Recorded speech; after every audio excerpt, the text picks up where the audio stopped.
At what point did you meet Dick Berwin? And tell us about Dick Berwin and his importance in your journey, in your inception. Well, and who is Dick Berwin? Dick Berwin, who is now 96, is an audio pioneer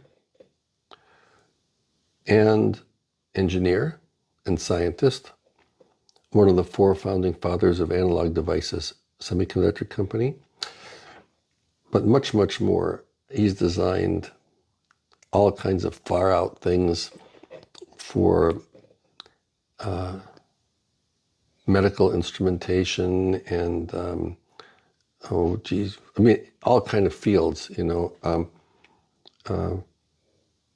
one of his earliest jobs was designing test equipment. Now, test equipment is what you use to test electronics, right? It's reference. Yep. So, for example, if you want to test distortion of, let's say, in those days, 0.01%, you had to have an amplifier with distortion of less than that, so 0.001% or whatever.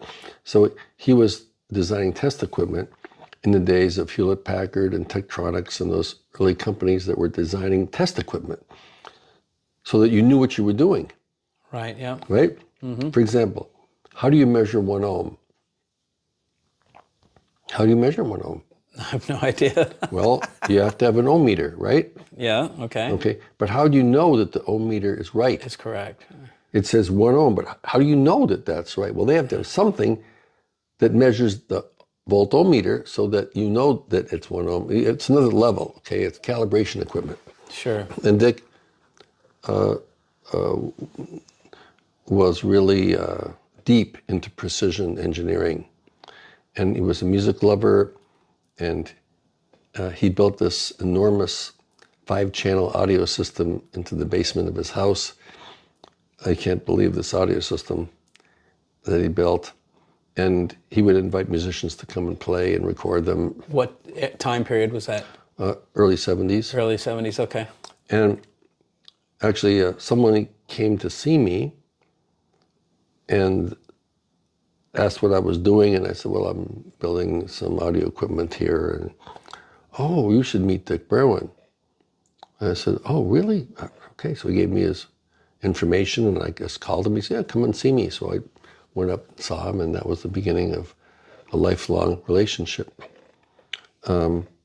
Actually, the relationship that Dick and I have is very much like the relationship that Indian music teachers have with their students. It's like a lifelong involvement. Guru or something? You just can't describe it, actually. It's just, it's based on immersion. You're totally immersed in doing something. So it's mentoring and advising and being a friend and a supporter and a lot of things. But you don't have many of them in your life. Maybe 1, 2, 3, whatever. But Dick was a real mentor for me. Without him, I'd probably just maybe be able to change a battery. I mean, he taught me so much about electronics and opened the door to everything. And very grateful for that relationship. But the model for that relationship is the same kind of immersion that I would have with, say, Ali Akbar Khan, for example. It's just a deep thing. So Dick provided the technology. He built modules for my first company, for Mark Levinson Audio Systems. These modules would plug into sockets that I made. Mm-hmm. And we didn't have circuit boards. They were hand wired. We'd swage in these terminals and wire point to point, and then put the modules in, and the damn thing worked. And all this stuff. Anyway, but Dick was the one who came up with all the specifications. Because if you don't have the specs, you're nowhere. You have to have the engineering. So the specs for the LMP2 preamplifier were severe. Sure, I'll bet. And he's the one who said, okay, these are the specs. And to do that, well, let's see, you're going to have to do this and do that and then that and then this and then I would, okay, Yeah. do all this stuff in the basement of my parents' home. And it just started that way, just organically, and Dick actually came up with the 3 core products of my career in audio: the LNP2 preamplifier, the cello audio palette, and C-Wave. Got you.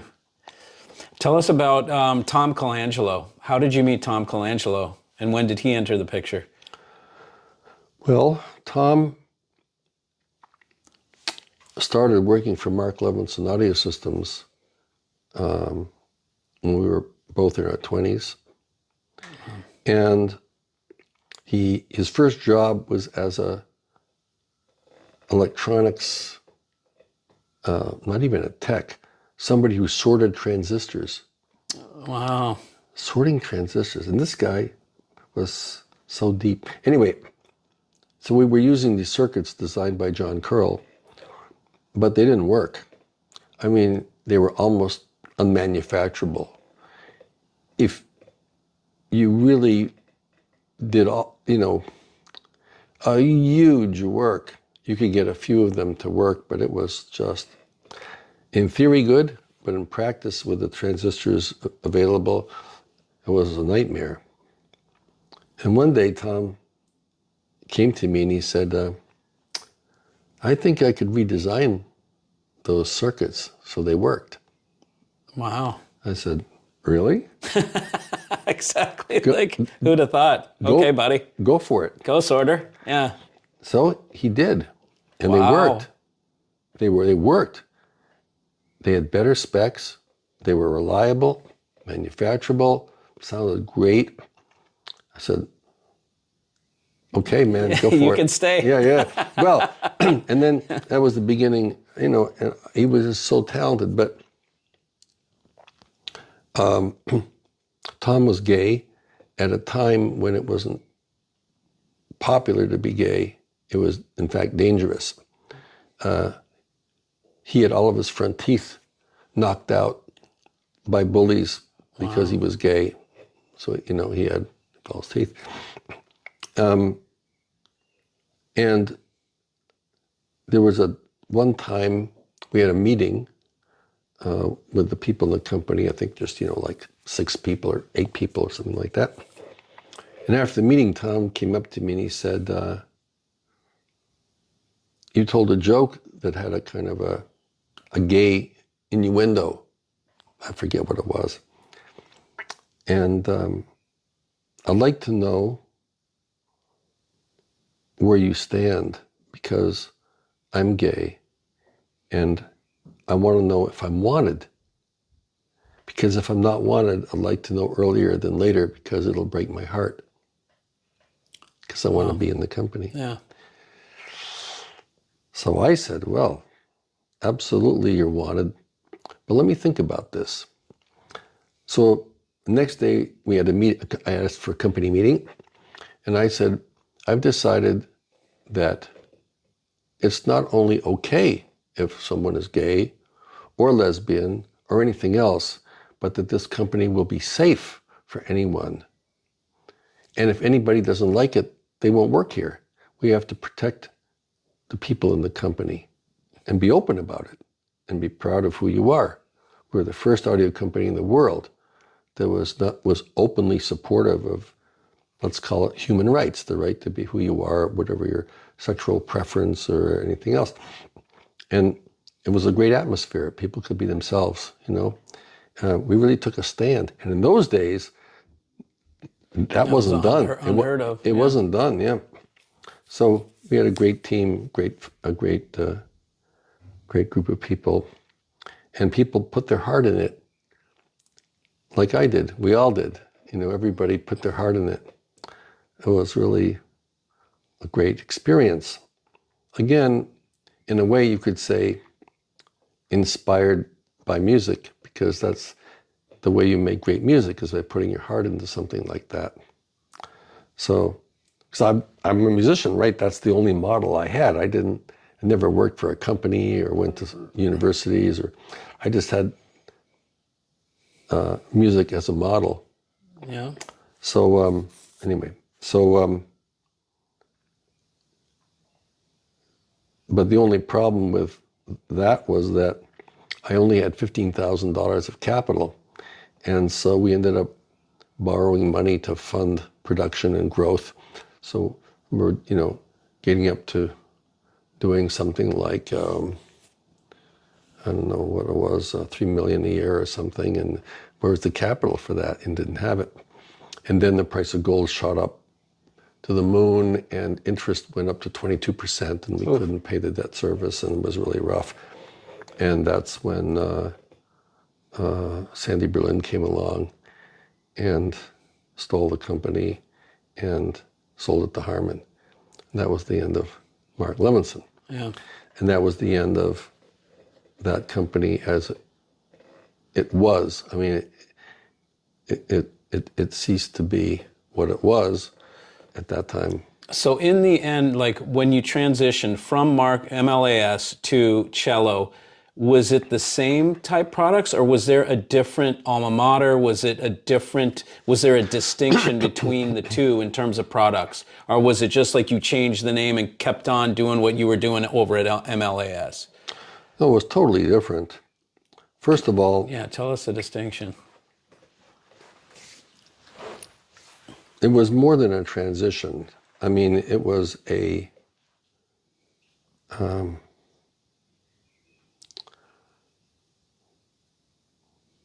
was like surviving a tragedy. I mean, everybody in that company put their heart in it. It was just an incredible shock to me and to everyone to have the company basically stolen in such a way. I mean, anybody who reads the court documents can read what happened. And it was just absolutely, a Machiavellian criminal approach, which had nothing to do with caring about anything except ego and power. So, I mean, and I have some responsibility for that, in the sense that I wasn't a business person. I didn't really understand what was going on until it was too late. But there were people who tried to warn me, but I wouldn't listen to them. I didn't know how to listen. And that's the biggest problem. And whether it's in music or anything else, if you don't know how to listen, you get in trouble. But somehow cello picked up some pretty good steam, though. That's a deep story. The problem is that not only was Berlin intent on taking over the company without paying for it, but he was also determined to crush me so that I couldn't work in audio. And the first thing he did was he took me to court, saying that the government should prevent me from working in audio for the rest of my life, because I was a walking trade name, and if I ever worked in audio, that it would diminish the value of their asset. And in the end, the court rejected all their claims, saying it's questionable what rights they really have, because they never paid Levinson anything. And if you don't pay for something, if there's no consideration, it's theft. You take a painting, but you don't pay for it, it's theft. Sure. So this guy took a company, but he never paid for it, and the guy's name, what did he give him for it? Nothing? Well, so it basically gave me a way to get my name back, which I never got around to. That's complicated and time-consuming, expensive. But anyway, and a lawyer told me, you can either get even with idiots or do something creative, but not both. Yeah. So I decided to be creative, but still, I might get around to it one of these days. But It's in the back of the mind, of course. But Well, but just to say that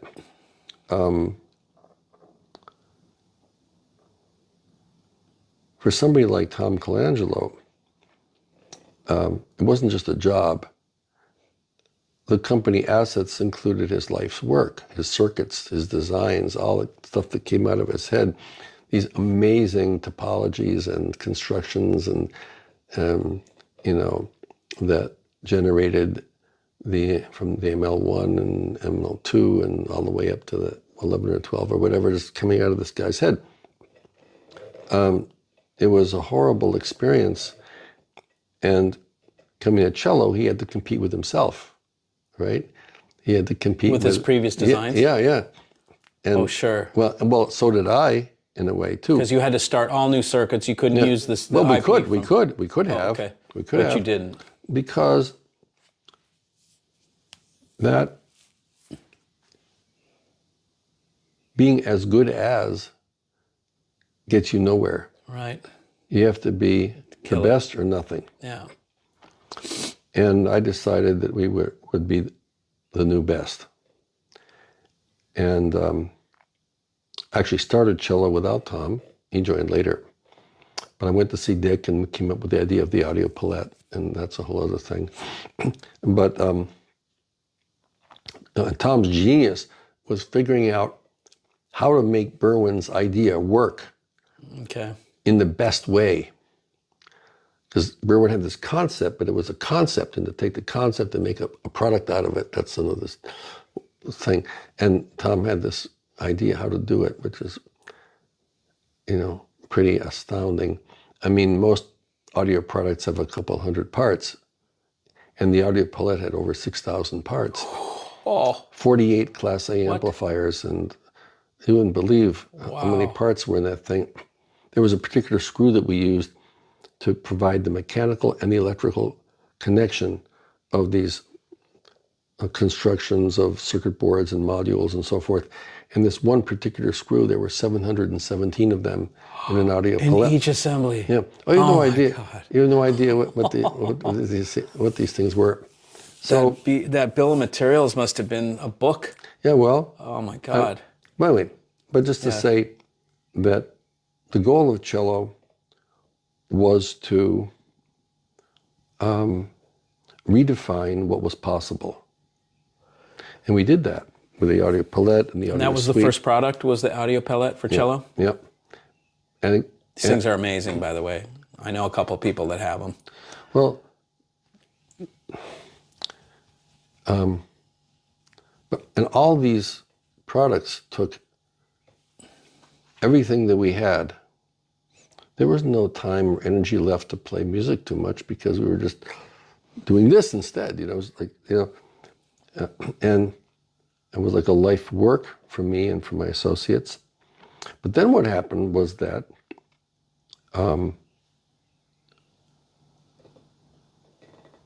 the people who took my company, who took Mark Levinson, told the dealers that if they carried cello, they would be cut off. In other words, they couldn't carry Mark Levinson products and cello. Oh, yeah, I've heard about companies doing stuff But that's like that. illegal. That's restraint of trade. That's actionable. That's illegal. But they did it anyway. They still do it, I They think. just didn't care. They just did it. Which meant that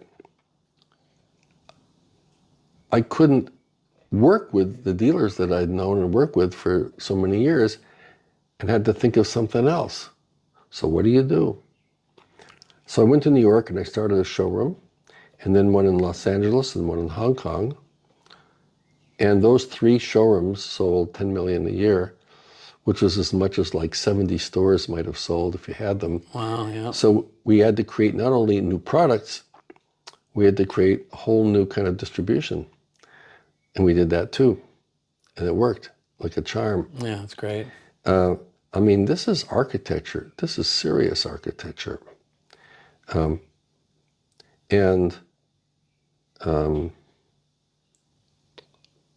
Again, I I failed to see the danger in getting an investor in the company. And a rogue investor decided that he wanted to run the company and essentially forced me out and made the worst possible decisions, which ended up in destroying the company. At the end, I was never paid anything for that. At the end, I said, look, the company's going to be out of business shortly. How much do you want for it? I have investors who'd like to buy it from you. And he said, it's not for sale. If I can't run it, I'll have more fun destroying it. And he actually took it apart in pieces, firing people and dismantling it, even though the company had orders. The company was a functioning company with plenty of orders, but he just decided to fire everybody. And I think one of the prices we paid for that was that some years later, Tom was killed in a car accident. I think he just couldn't handle it. It was too much for him to lose both Mark Levinson and Cello. He never was the world's most stable person, and he had a lot of personal problems. But I think that kind of loss just, It's too much to bear. It was too much to bear. That's what I think. But I could be wrong. But, there's heavy prices to be paid for making mistakes. In my companies, I always valued creativity, and I tried to protect the people who had the ideas and the passion as best I could. But, it's a challenge. And I think the reason why the products I developed over the years have been loved by many people and treasured is that they're not just pieces of metal, They have soul from the people who designed them and built them and even sold them. There was a lot of passion, a lot of caring there, and somehow you just feel it, and it gives everything a value that you don't normally get from a material object. Sure. It's like a musical instrument. Some musical instruments have a value that is beyond a piece of wood with strings or something. I mean, they have soul. And I guess the kind of music that I love most, that I love to play, is music that has a lot of deep soul. And that kind of music is fragile. It's hard to find and, a challenge to pursue. And the same thing with audio. When you make products like that, it's not easy and you have a lot of challenges. But when you succeed, you get something special. Sure, yeah. And we were lucky with Mark Levinson to get going like we did and start that.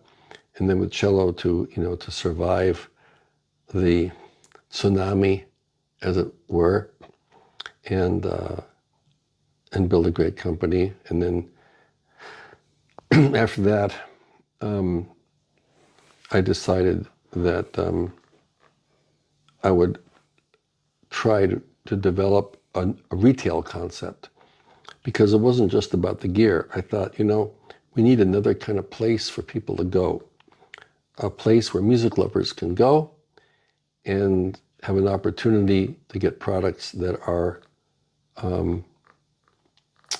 designed and built with that kind of passion, but let's say more within reach. Cello products were just gotten so expensive, so complicated, so big and heavy. It was within reach of only the wealthy people, Elite. very wealthy people. Sure. And it's okay, there's nothing wrong with that, but it concerned me because as a musician, I know that musicians don't have that kind of money. So here I am, I'm a musician and I'm making products that musicians can't afford. And I thought, well, maybe nice to develop products that more people could afford that would be more within reach.